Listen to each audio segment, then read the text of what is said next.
প্রিয় দর্শক, আসসালামু আলাইকুম। দর্শক, আপনাদের প্রীতি ও শুভেচ্ছা জানিয়ে শুরু করছি আমাদের আজকের প্রতিবেদন। তো দর্শক, আজকে আমরা এক অসহায় মেয়ের গল্প তুলে ধরব, যার নাম হচ্ছে মিতু। মিতু গ্রামের এক সহজ সরল মেয়ে।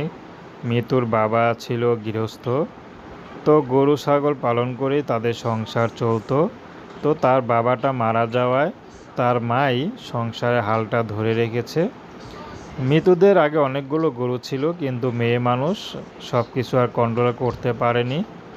তো আস্তে আস্তে তাদের মোট 2টা গরু থাকে, সেটা দুধ দিয়ে বিক্রি করেই তাদের সংসারটা চলতো। কিন্তু গরু দুটি মারা যায়। তো এখন মিতু যে সংসার চলবে সেই অবস্থায় নাই। তার মধ্যে মিতুকে যে বিয়ে দিবে সে তো পরের কথা।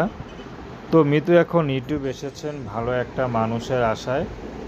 যদি তাকে কেউ ভালোবেসে আপন করতে চায় তাহলে পারবে। সে যদি একা থাকে সমস্যা নেই, যদি সিঙ্গেল হয় তাহলে আরও ভালো, কারণ মিতু এখন সিঙ্গেল আছে। মিতু কখনো প্রেম ভালোবাসাও করেনি, ক্লাস 3-4 পর্যন্ত পড়াশোনা করেছে। তো মিতুকে যদি কেউ গ্রামে রাখে থাকতে পারবে, যদি বিয়ে করে ঢাকা শহরে কোথাও দূরে নিয়ে যায় সেখানেও যেতে পারবে, তার কোনো আপত্তি নেই, যদি তার দায়িত্ব পরিপূর্ণ নিতে পারে। তো প্রেম ভালোবাসা, সাহায্য সহযোগিতা, বিয়ে শাদী করে একান্ত আপনাদের ব্যক্তিগত ব্যাপার। আসুন আমরা 5 ওয়াক্ত নামাজ পড়ি, সর্বদা দেশের সেবা করি। আসসালামু আলাইকুম।